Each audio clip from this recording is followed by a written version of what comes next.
All right, kids, Assalamu alaikum and welcome back to the online session. In our previous class, हमने बहुत detail में accounting O level के orientation session में paper pattern को understand किया था कि sir what will be the papers that you are gonna attempt in your CIs and then syllabus को हमने अंडरस्टैंड किया था कि सर हमारा सिलेबस क्या है, किस तरीके का सिलेबस है, क्या क्या टॉपिक्स हैं, हमने कंप्लीटली इसको अंडरस्टैंड किया था। तो आज हम अपने सिलेबस को स्टार्ट करने जा रहे हैं with our very first topic, that is intro to accounting. Sir, introduction to accounting, आप में से बहुत सारे स्टूडेंट्स पहली दफा, ऑब्वियसली पहली दफा अकाउंटिंग की क्लास में बैठ रहे हैं, आ रहे हैं। बहुत सारे स्टूडेंट्स ऐसे हैं आप में से जिन्होंने इससे पहले कभी अकाउंटिंग एक्सपीरियंस नहीं की हुई, स्कूल में नहीं पढ़ी हुई, किसी सेंटर पे नहीं पढ़ी हुई।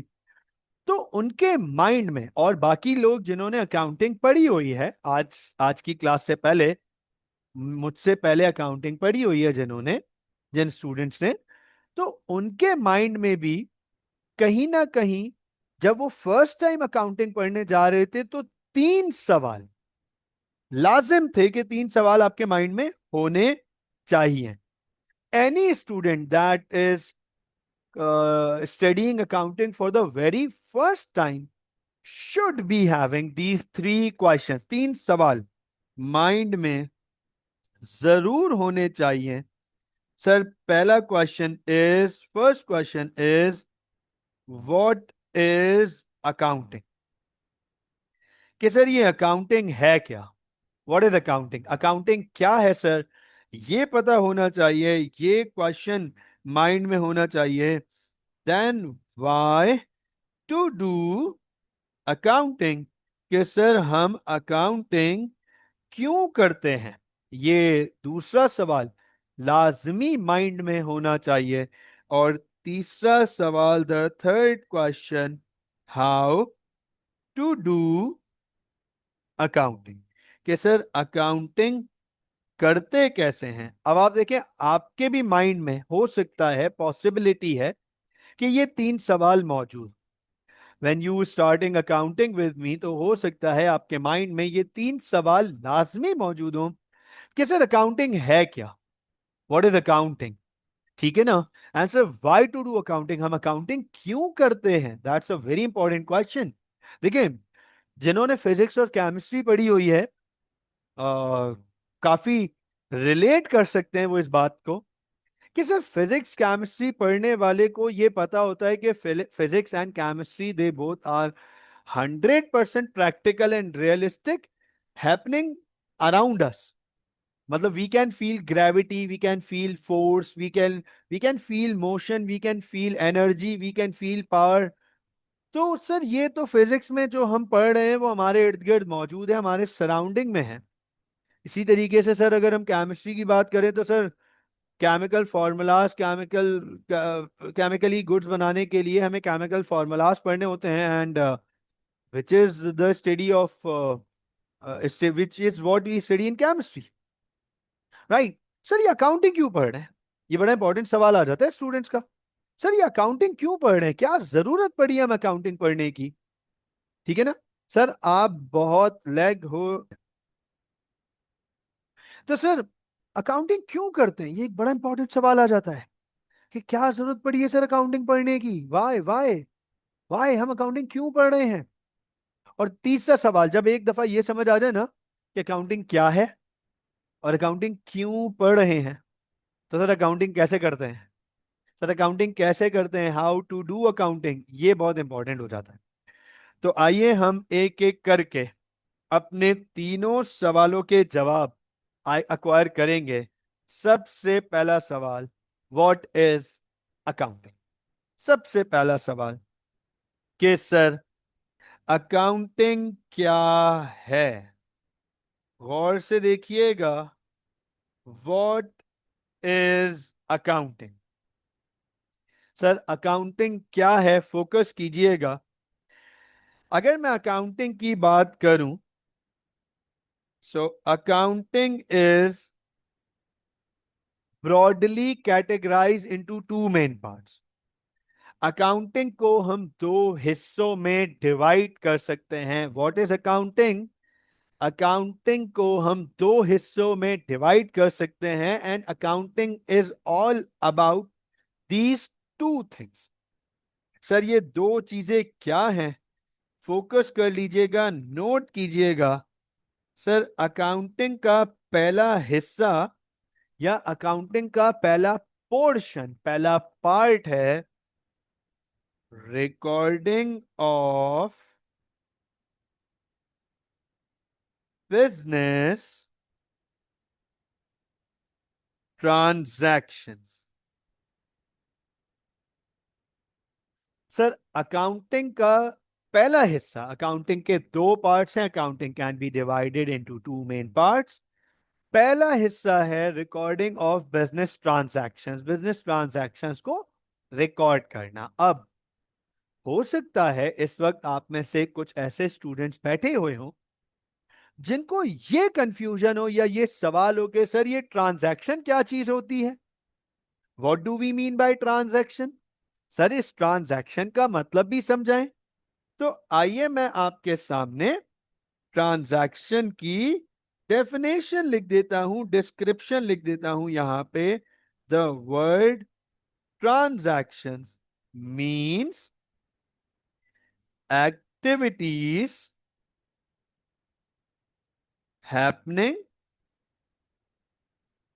in the business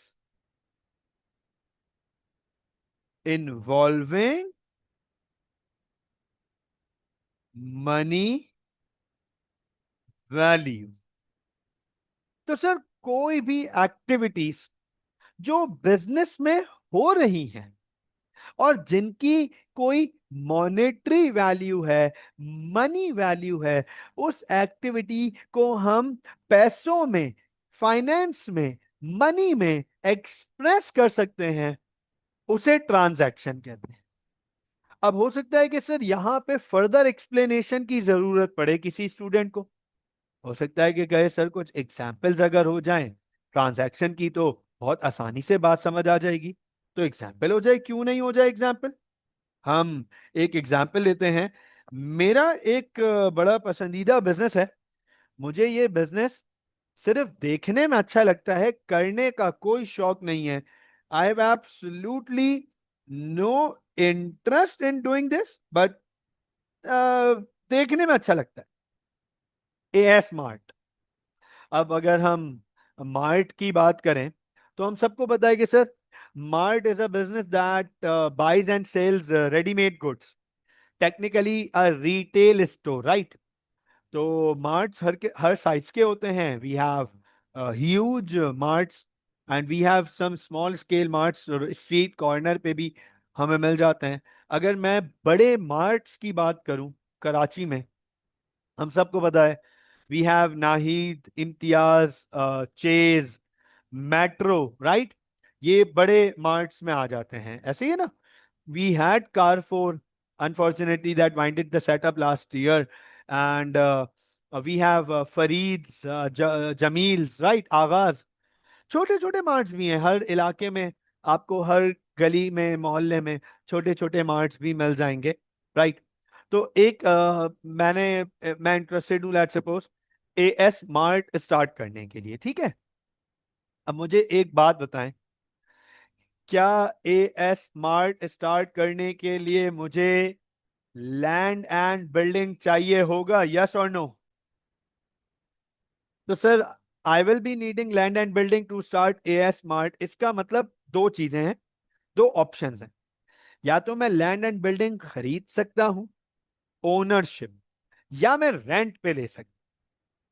either ways business में हो रही है एक एक्टिविटी और उस एक्टिविटी की एक मनी वैल्यू है. बिजनेस में हो रही है एक एक्टिविटी और उस एक्टिविटी की एक मनी वैल्यू है. इसको हम कहते हैं transaction. Mister A bought the land for certain rupees जमीन खरीदी, एक्टिविटी हो रही है, इतने रुपए की खरीदी, एक मॉनेटरी वैल्यू है, इसे कहेंगे transaction, that is a transaction. ठीक है। लैंड एंड बिल्डिंग हो गया। मार्ट बनाने के लिए फिक्सचर एंड फिटिंग्स चाहिए होंगे, इक्विपमेंट्स चाहिए होंगे, कंप्यूटर सेटअप चाहिए होगा, हीट एंड लाइट का सेटअप चाहिए होगा, इंटरनेट कनेक्शन चाहिए होंगे। ये सब एक्टिविटीज हैं और इन सब की एक मनी वैल्यू है, मॉनेटरी वैल्यू है। इन सबको ट्रांजैक्शंस कहते हैं, इन सबको ट्रांजैक्शंस कहते हैं। राइट, बिल्कुल ठीक। लाइबा कह रही है सर लेबर, देखो लेबर है, लेबर को वेजेस देंगे, ट्रांजैक्शन। लेबर को हायर किया, उन्हें वेजेस या सैलरीज देंगे, एक्टिविटी हो रही है, मनी वैल्यू है, ट्रांजैक्शन। तो गौर से सुनना मेरी बात। जगह का रेंट दे रहे हैं, मनी वैल्यू है, ट्रांजैक्शन। जगह बना रहे हैं, पैसा लग रहा है, ट्रांजैक्शन। गुड सामान खरीद रहे हैं, एक्टिविटी है और मनी वैल्यू है, ट्रांजैक्शन। सामान बेच रहे हैं, मनी वैल्यू है, एक्टिविटी है, ट्रांजैक्शन। बिजनेस में कोई भी एक्टिविटी हो रही हो जिसकी मॉनेटरी वैल्यू हो, उसे कहते हैं ट्रांजैक्शन। उसकी रिकॉर्डिंग करना, ये अकाउंटिंग का पहला हिस्सा है। आपको रिकॉर्डिंग करनी है। अच्छा, अभी राइट नाउ इस वक्त आपको ये नहीं पता होना चाहिए कि रिकॉर्डिंग कैसे करनी है, ये आगे जाके सीखेंगे, हाउ टू डू अकाउंटिंग के अंदर सीखेंगे। लेकिन आपको ये पता होना चाहिए अभी कि सर कोई भी ट्रांजैक्शन है उसकी रिकॉर्डिंग करनी है। इस रिकॉर्डिंग करने को प्लीज नोट कर लीजिएगा, देख लीजिएगा। इस रिकॉर्डिंग करने को अकाउंटिंग की लैंग्वेज में हम कहते हैं बुक कीपिंग। ठीक है ना। अकाउंटिंग की लैंग्वेज में ट्रांजैक्शन की रिकॉर्डिंग करने को बुक कीपिंग कहते हैं। और सर ये काम बुक कीपर करता है।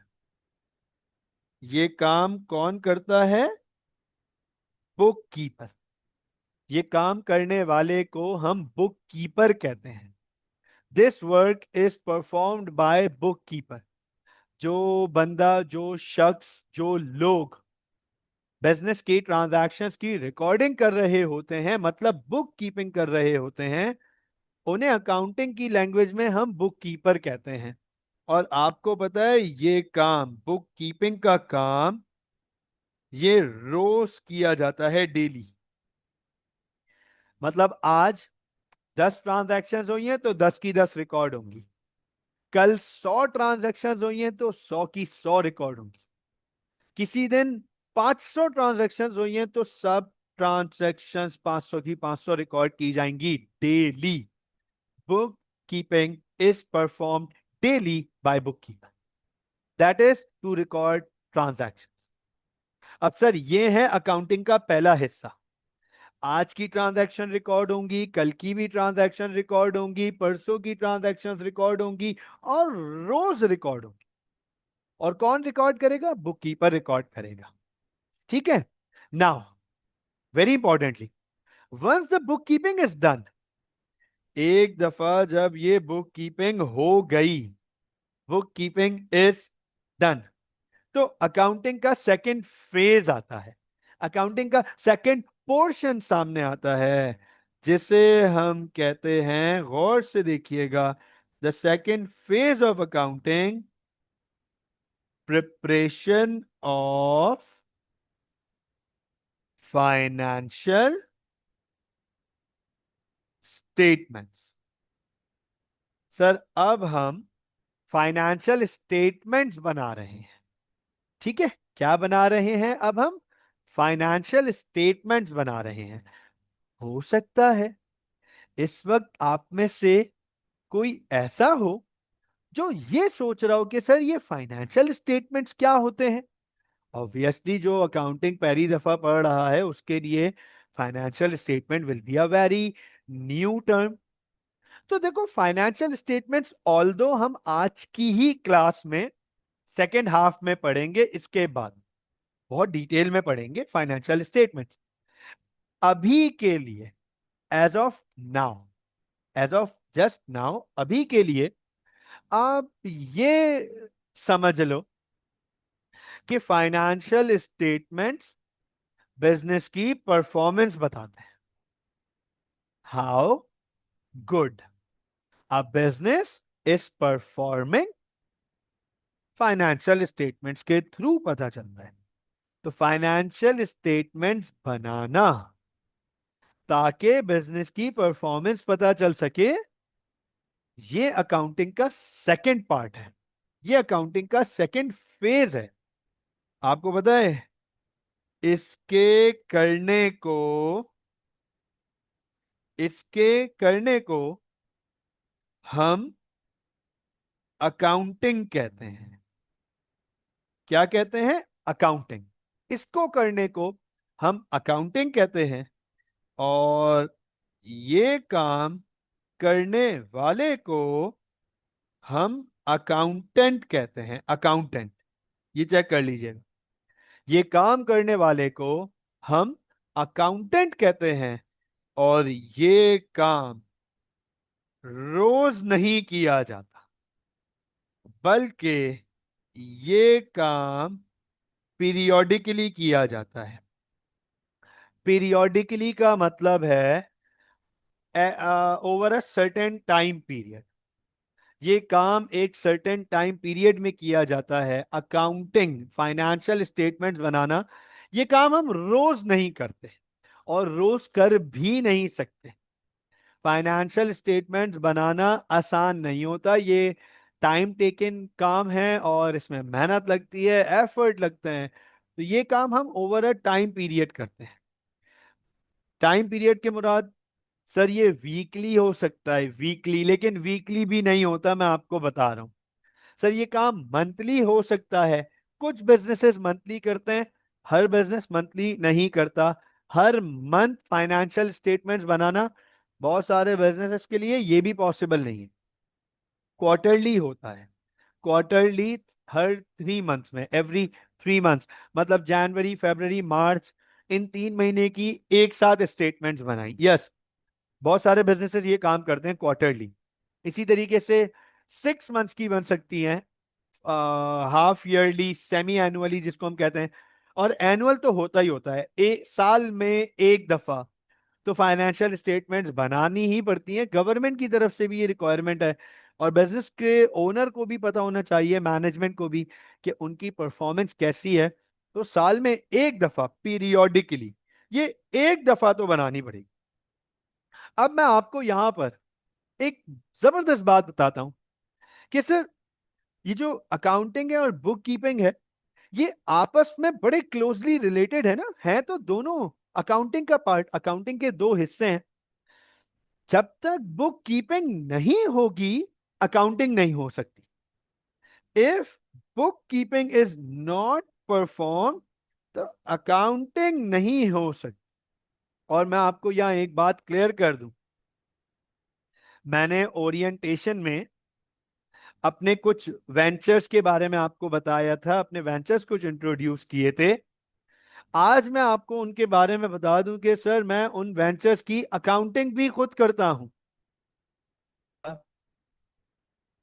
आई एम ग्लैड कि आप लोगों को यहां तक ये बात समझ आ गई कि सर अकाउंटिंग क्या है। अकाउंटिंग के दो हिस्से हैं, फाइनेंशियल बिजनेस ट्रांजैक्शंस की रिकॉर्डिंग करना और फाइनेंशियल स्टेटमेंट्स बनाना। इसका मतलब ये है कि अगर मैं यहां पर अकाउंटिंग की एक लाइन में डेफिनेशन लिख दूं, ये नोट कीजिएगा, अगर मैं आपके सामने अकाउंटिंग की वन लाइनर डेफिनेशन लिख दूं, तो क्या ये डेफिनेशन सही होगी? It is all about recording business transactions, it is all about recording business transactions and then preparing financial statements. to know the performance of the business. ये देखें सर, अकाउंटिंग क्या है? अकाउंटिंग दो चीजों से बनती है। फाइनेंशियल बिजनेस ट्रांजैक्शन की रिकॉर्डिंग, ये रहा बिजनेस ट्रांजैक्शन की रिकॉर्डिंग।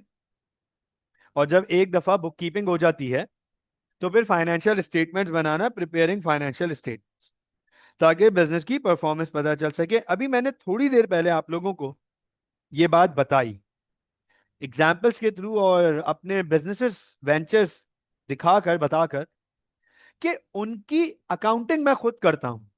अब एक सवाल है, बहुत इंपॉर्टेंट सवाल है, which is very important right now. मैं पूरा दिन तो पढ़ा रहा होता हूं, लिटरली मेरा पूरा दिन अराउंड 11 आवर्स मेरा टीचिंग टाइम है डेली। ठीक है ना? आप मुझे ये बताएं, अगर मैं रोज 11 घंटे पढ़ा रहा हूं तो मैं अकाउंटिंग कब कर रहा हूं? And how am I possible, how it is possible for me to do accounting when I am teaching 11 hours daily? 11 से 12 घंटे तो मैं रोज पढ़ा रहा हूं। ठीक है ना? आज भी मेरा मॉर्निंग टाइम जो स्टार्ट हुआ था वो 9 से हुआ था। It will your class will finish around 8:30। तो हो गया ना 11 आवर्स 30 मिनट, 11.5 घंटे का तो हो गया दिन मेरा। अब मैं अकाउंटिंग कब करूंगा? तो सुन लीजिएगा, मैं ये नहीं करता, मैं बुक कीपिंग नहीं करता। This is not done by me. मैंने अपने तमाम वेंचर्स में बुक कीपर्स हायर किए हुए हैं, बुक कीपर्स रखे हुए हैं। They perform the bookkeeping, रोज की ट्रांजैक्शन। मैं तो रोज जाता भी नहीं हूँ, हफ्ते में एक दफा कहीं, और बैरियर डाउन में तो महीने में एक दफा शायद।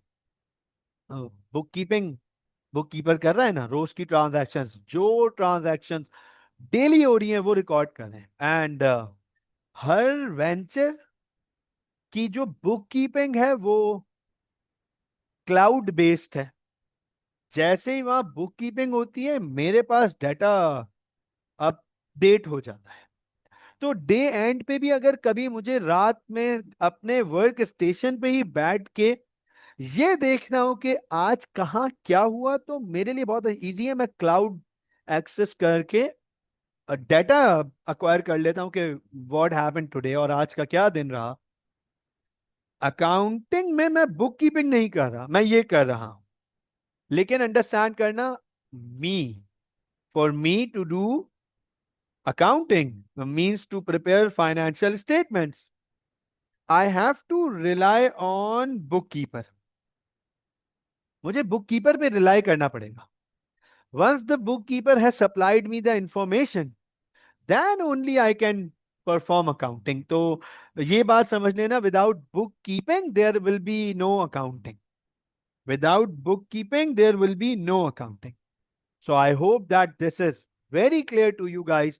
आपको what is accounting का पूरा मतलब समझ आ गया होगा। हम आगे चलते हैं। माइंड में दूसरा क्वेश्चन मौजूद था, sir why to do accounting? Accounting क्यों कर रहे हैं सर? क्या वजह पड़ी है अकाउंटिंग करने की? आप हमें अकाउंटिंग क्यों सिखा रहे हैं? तो इसका वाई टू डू अकाउंटिंग में आपको दो सवालों के जवाब मिलेंगे। वाई टू डू अकाउंटिंग में आपको दो सवालों के जवाब मिलेंगे। एक ये कि अकाउंटिंग हम कर क्यों रहे हैं, और दूसरा अकाउंटिंग का स्कोप क्या है। बड़ा इंपॉर्टेंट सवाल है, राइट? फ्यूचर, सब अपने अपने फ्यूचर से रिलेटेड कंसर्न है ना? तो आपको दो सवालों के जवाब यहां मिल जाएंगे वाई टू डू अकाउंटिंग में, कि एक तो सर अकाउंटिंग करने का मतलब क्या है, और दूसरा अकाउंटेंट्स का स्कोप भी आपको पता चलेगा। अंडरस्टैंड करते हैं इस बात को। अकाउंटिंग हम करते हैं बिजनेसेस की, ठीक है? अभी मैंने आपको अपने वेंचर्स दिखाए, वो बिजनेसेस ही तो हैं, उन सब की अकाउंटिंग हो रही है। आप अपने इर्द गिर्द बिजनेसेस देख लें, अपने सराउंडिंग में, इस वक्त आप कहीं भी बैठे हुए हो, अपने सराउंडिंग में नोट करें, ऑब्जर्व करें, and there will be businesses surrounding in in your surrounding, right? Sir उन सब की अकाउंटिंग करनी होती है, वजह बता देता हूं क्यों। सर दुनिया का हर बिजनेस एक प्राइमरी मकसद के लिए स्टार्ट होता है। क्या आप लोग मुझे बता सकते हैं व्हाट इज दैट? जवाब आ गए मेरे पास sir, to make profit, to earn profit, for profitability. Right right right right, तो नोट कीजिएगा, दुनिया का हर बिजनेस एक मेन मकसद के लिए स्टार्ट होता है और वो है प्रॉफिट। इस बात को समझिएगा, दुनिया का हर बिजनेस, कोई भी बिजनेस आप देख लो, वो एक ही मकसद के लिए स्टार्ट होता है और वो है प्रॉफिट। प्रॉफिट कमाना है, to earn money, to make money. And there there should be no shame in it. Business करना बहुत अच्छी चीज है, प्रॉफिट कमाने के लिए बिल्कुल सही है, कोई शेम नहीं, there should be no shame in that. तो प्रॉफिट अर्न करने के लिए बिजनेस स्टार्ट किया जाता है। अब सर प्रॉफिट कितना हुआ, प्रॉफिट हुआ भी या नहीं, प्रॉफिट हुआ या लॉस हुआ, और अगर प्रॉफिट हुआ तो पता तो होना चाहिए ना कि कितना हुआ। उसके लिए हमें एक शख्स, एक इंसान की जरूरत पड़ती है जिसको हम कहते हैं अकाउंटेंट। ये देखो, इसको हम कहते हैं अकाउंटेंट। दुनिया के हर बिजनेस को अकाउंटेंट की जरूरत पड़ती है। और सर अकाउंटेंट आएगा प्रॉफिट निकालने के लिए, अकाउंटेंट आएगा प्रॉफिट निकालने के लिए, वो बनाएगा एक डॉक्यूमेंट, एक स्टेटमेंट जिसका नाम है इनकम स्टेटमेंट। सो अकाउंटेंट आएगा, इनकम स्टेटमेंट बनाएगा ताकि प्रॉफिट निकाल सके। So in order to calculate the profit of the business, accountant will make income statement. In order to calculate the profit of the business, an accountant will make income statement. ठीक है ना, understand करना इस बात। अब एक और चीज है यहां पर, दुनिया का कोई भी बिजनेस सिर्फ और सिर्फ प्रॉफिट के लिए काम नहीं करता, मैं ये क्लियर कर दूं। Profit is the primary motive, लेकिन दुनिया का हर बिजनेस अपनी फाइनेंशियल वर्थ पे भी काम करता है। किस चीज पे? अपनी फाइनेंशियल वर्थ। फाइनेंशियल वर्थ का मतलब है फाइनेंशियल वैल्यू। अब सर ये फाइनेंशियल वैल्यू क्या चीज है, इस बात को अंडरस्टैंड करते हैं। Can you guys tell me the biggest business of the world right now? Sir Tesla and SpaceX right now is the biggest business of the world, owned by Elon Musk, we all know, crossing trillion dollar, trillion dollar business बन चुका है। तो sir किसने बताया कि ये business trillion dollar का है? इसकी फाइनेंशियल वर्थ कैसे पता चली? कोई तो है ना जिसने, मतलब फाइनेंशियल वर्थ कैसे पता चली? तो सर फाइनेंशियल वर्थ पता करने के लिए आपको फिर से एक शख्स की जरूरत पड़ती है जिसे हम कहते हैं अकाउंटेंट। और अकाउंटेंट आकर एक स्टेटमेंट बनाएगा, अकाउंटेंट आकर एक स्टेटमेंट बनाएगा जिसको हम कहते हैं स्टेटमेंट ऑफ फाइनेंशियल पोजीशन। ये देखें, इसको हम कहते हैं statement of financial position, short form में इसको कहते हैं एसओएफपी। अकाउंटेंट आएगा फाइनेंशियल वर्थ पता करने के लिए, बनाएगा स्टेटमेंट ऑफ फाइनेंशियल पोजीशन। अब अंडरस्टैंड कीजिएगा, right now Tesla and SpaceX are the biggest business of the world. Second पर आ जाता है amazon, owned by Jeff Bezos. ठीक है ना? फिर हमारे पास थर्ड पे एनवीडिया है, इसी तरीके से हमारे पास आगे मेटा है, माइक्रोसॉफ्ट है, एप्पल है, गूगल है। ठीक है, इन सब की रेस है इस चीज के लिए, फाइनेंशियल वर्थ के लिए, कि any how they have to increase their financial value, financial worth of their business. तो किस बिजनेस की फाइनेंशियल वर्थ कितनी है, उसके लिए स्टेटमेंट ऑफ फाइनेंशियल पोजीशन बनाई जाती। तो इसका मतलब यह है कि इन दोनों को ये चेक कर लीजिएगा गौर से, इनकम स्टेटमेंट और स्टेटमेंट ऑफ फाइनेंशियल पोजीशन को हम कहते हैं फाइनेंशियल स्टेटमेंट्स। ये देखो, थोड़ी देर पहले मैंने आपको ये वर्ड इंट्रोड्यूस किया था, थोड़ी देर पहले, प्रिपरेशन ऑफ फाइनेंशियल स्टेटमेंट्स। देखिए, थोड़ी देर पहले ही आपको इंट्रोड्यूस किया है मैंने ये टर्म। तो फाइनेंशियल स्टेटमेंट्स में दो चीजें आ जाती हैं। ये काम जो मैं करता हूं, I I I have just told you guys कि मैं ये नहीं करता, मैं ये करता हूं। इसका मतलब ये कि मैं अपने तमाम वेंचर्स के फाइनेंशियल स्टेटमेंट्स बना रहा हूं। इसका मतलब ये कि मैं अपने तमाम वेंचर्स की इनकम स्टेटमेंट बना रहा हूं, ताकि मुझे पता चल सके कि प्रॉफिट कितना हो रहा है। और मैं अपने तमाम बिजनेसेस की S O F P, statement of financial position बना रहा हूं, ताकि मैं अपने बिजनेसेस की फाइनेंशियल वर्थ निकाल सकूं। अब एक सवाल है, बिल्कुल सिंपल सा क्वेश्चन, बिल्कुल सीधा। क्या एक अकाउंटेंट एक मैजिशियन है कि वो आएगा और मैजिक वैंड घुमाएगा और इनकम स्टेटमेंट बन जाएगी? क्या एक अकाउंटेंट एक मैजिशियन है कि वो अकाउंटेंट आएगा, मैजिक वैंड घुमाएगा और स्टेटमेंट ऑफ फाइनेंशियल पोजीशन बन जाएगी? नहीं सर, एक अकाउंटेंट को फाइनेंशियल स्टेटमेंट्स बनाने के लिए कुछ इंफॉर्मेशंस चाहिए, और ये बात मैं पहले ही बता चुका हूं। That information to do accounting will come from here book keeping. Accountant को अकाउंटिंग करने के लिए इंफॉर्मेशन आएगी बुक कीपर से। जो बुक कीपर्स मेरे वेंचर्स में मौजूद हैं, बैठे हुए हैं, वो जब डेली बुक कीपिंग करेंगे तो मेरे पास इंफॉर्मेशन आएगी, तो मैं अकाउंटिंग कर सकता हूं।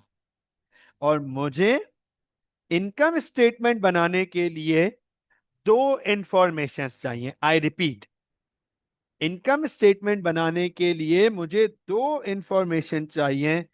सर, मुझे पहली इंफॉर्मेशन चाहिए इनकम, और मुझे दूसरी इंफॉर्मेशन चाहिए एक्सपेंस। ये लीजिए, मुझे पहली इंफॉर्मेशन चाहिए इनकम और मुझे दूसरी इंफॉर्मेशन चाहिए एक्सपेंस।